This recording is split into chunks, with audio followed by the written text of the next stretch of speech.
Hey, it's Cal Forever here. We're going to do a video about twin flames and be clear about this and fully state to myself. Start out with some flute.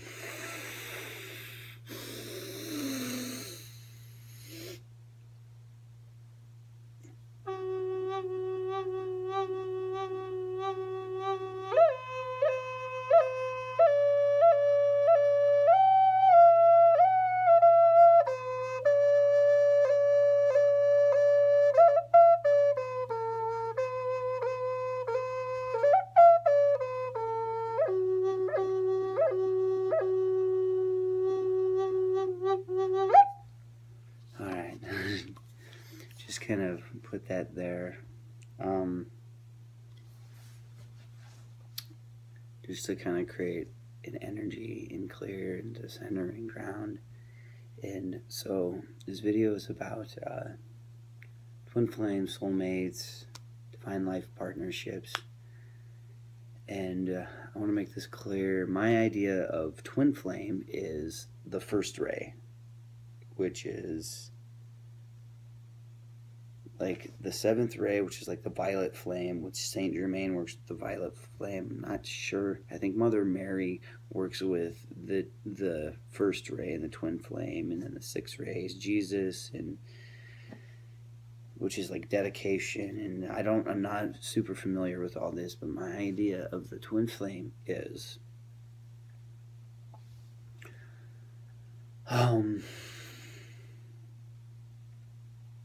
Kundalini, the rising of divine masculine, divine feminine, and marrying all within yourself.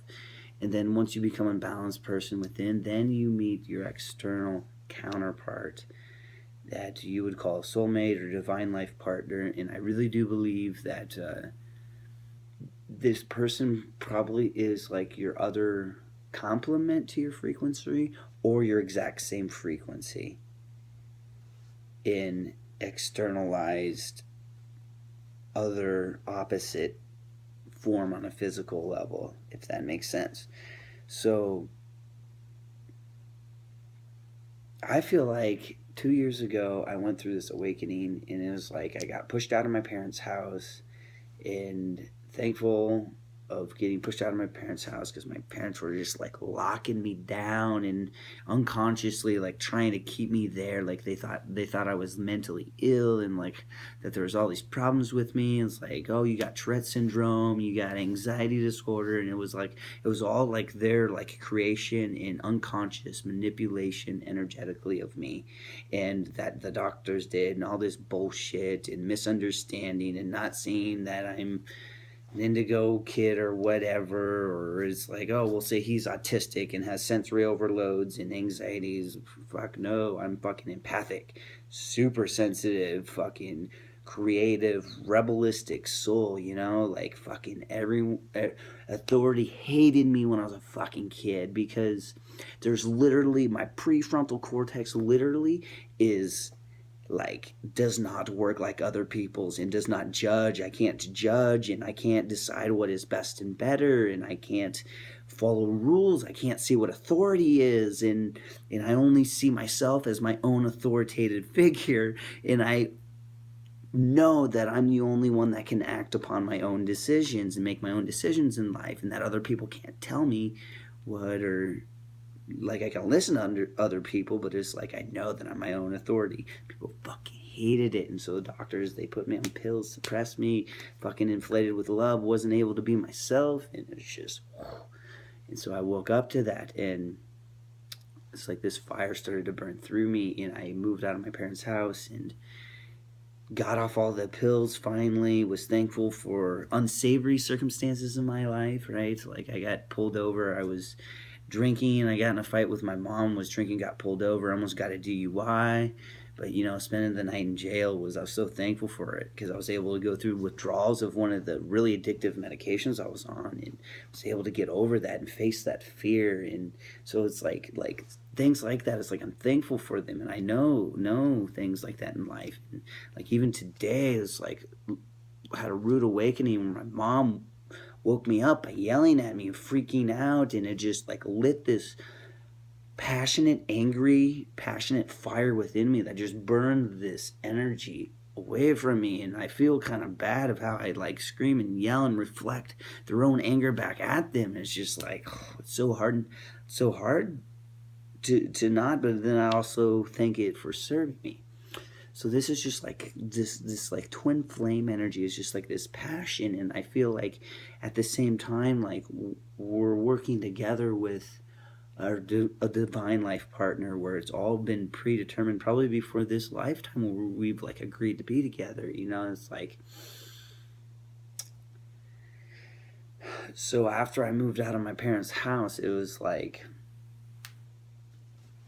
living in my own place with had a roommate that was just like a fucking, I wanna almost judge and be like douchebag, but that's like my dad's own energy. Like I had a great roommate that taught me a lot of stuff. He was kind of into Star Trek, and like I learned a lot. He taught me a lot about like the subconscious and like hypnosis, and I don't really know a whole lot about hypnosis, but I kind of learned a little bit when he'd always play videos and stuff and learn about all the like primal things with humans and sexuality, like with without like bad connotations. But my roommate kind of did tend to put those bad connotations on that stuff in a way, and I don't really want to get all into that. But uh,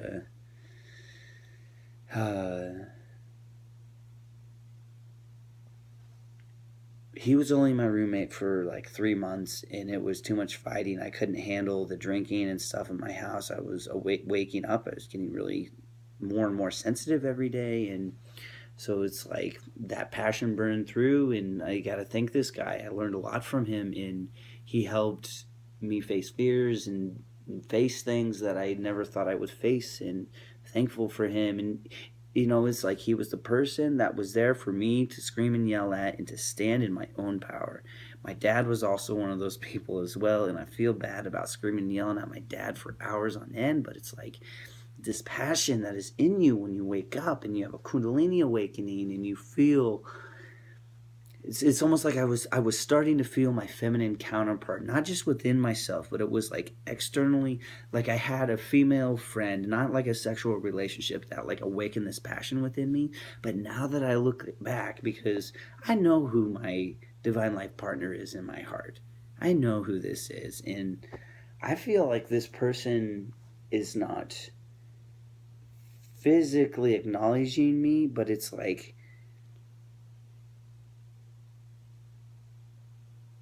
I get energetic feedback from this person, and I don't know if this person is consciously aware of this, but it's like in your heart you know what that is. And so if you want to talk about it, if this person's like your soulmate or not, it's like on a deep heart centered level. And there's so many other signs in just life. It's just like telling me this, and it's like I'd fucking it's like each time that I like think that I'm crazy and like this person is not gonna be part of my life, and it's like it just like breaks me apart and builds me up stronger and burns this passion, and then it's like comes back in my face. It's like, no, this person is meant to be with you. And then it's like, no, it's like love me not kind of thing in a way. And it's like just breaking me apart and realigning me and rearranging me. So I feel like that's kind of what this journey has been like for me. And in the twin flame communities, and I see a lot of videos on YouTube where a lot of people, it's not authentically divine and spiritual, at least from the heart-centered level where I'm at. And that downright fucking ticks me off, fucking pisses me off, because the kinds of things that I have been going through are so deep, so scary. Some of them I've gone through mystical experiences that brought up so much anxiety and so many fears, because it's like when I was waking up in 2015, and like really waking up, like I had like psychic opening, like I had a psychic opening when I was like 19 years old and didn't really know it at the time. And it kind of took this for me to realize this. It's like I had an even bigger psychic opening where I psychically opened more, and it was like it was really really ungrounded all of a sudden. And then like this day in particular, it's just like I'm just like sitting in bed, and it's like this golden light tunnel, and like all these angels on each side of me, and it's like I'm flying through it. It's like I can feel myself flying through this tunnel, and it's like wide eyed and like fucking like oh, what the fuck is this? It was like I was tripping on DMT or like some really strong psychedelic drug, but I was sober, you know. And the funniest thing is like I'd cut out all the toxins out of my life, and so when I was becoming sober, it's like I'm having these really really profound mystical experiences where I've had them my whole life, but now it's just like it's like someone laid out the magic carpet, and fucking someone laid out the red carpet and said, and then this magic carpet came down. It's like, you want to walk up on this carpet? And I climbed up on that carpet, and it fucking took me off. And I freaking, I soar. And once I saw that, once I had that divine mystical experience and went beyond the norm of reality, which I have always been my whole life, but for this was out there, and for me to go about this the way that I did, it was so profound for me, and I could not look back after that. I couldn't give up on following my passion and my purpose and what I felt was right. And so it's like there's all this pent up suppression inside of me, and you could see it in my weight, where I was overweight because I was holding emotions from all the pills that I was on, made me gain weight. And it's like, and now I'm off the pills, and I felt like Jonas from The Giver, like stopped taking his medicine and freaking started seeing in color again. It was like I went from black and white to seeing in color, and it was like, I feel like if you want to know what this awakening journey and twin flame journey is about, it is like Jonas and The Giver. That is like to the T of my journey and what I have been going through. And guess what? At the end, especially in the movie, I love the movie. The movie's really accurate of the book. He slides down that hill. He sees the people in the window of that cabin, Christmas lights, and it's like they're having Christmas. And so that's something that's like really deep and passionate for me right now. Like I feel like something's really important for me in Christmas, and I'm just like, like if I don't fucking get what I want this Christmas, I'm gonna flip shit. But I've flipped shit so much. It's like fuck it, everything, man. Like, fuck the people that don't listen to me or listen to my spiritual ideas. I know they're worthwhile because I know I'm worthwhile. I know I'm worth it. I mean, like, there's people that reciprocate me on a physical level. I see a lot of energy, especially from my soulmate. I have a lot of reciprocation on an energetic level from this person. And what builds my passion stronger, or at least burns it through me deeper and further, is like I feel like she denies me, and I don't know if she's like consciously doing that or unconscious about it, but it's like after I flew through that golden light tunnel, I just had like so many like divine dreams, like really deep dreams, almost like I don't even want to call them nightmares because I wasn't fucking scared in these dreams, you know, but like some of them were like so creepy, like so many holes in my house and water coming in, and it was all about healing, and like so deep, and like my dad's dog eating me, and like the moon getting really big and then really small, and then my downstairs neighbor, this Spanish girl that was going to college for her first year, fucking like in my dream, like flew an American flag, and I was like, no, we're not gonna fly that American flag, fuck America. And she's like, no, you're gonna be liberated. And it was like I felt really liberated at the time, and it was just like fuck everyone, fuck. You know, I said fuck it when I was at my job and fucking was myself, and my boss saw it and he's like, you don't want to work here, do you? I'm like, fucking no, I'm going to be myself. I got fired, and I got fired from the car wash I worked at, Super Shine, and I felt really good about it, and I was so happy, just so liberated the year of 2015, but also at the same time this passion burning through me where like my dad didn't get it, and I sat there and screamed and yelled at my dad for hours and felt really good. And I'm like he like projected all this anger at me that like I swear my dad has this Mars energy that just burn through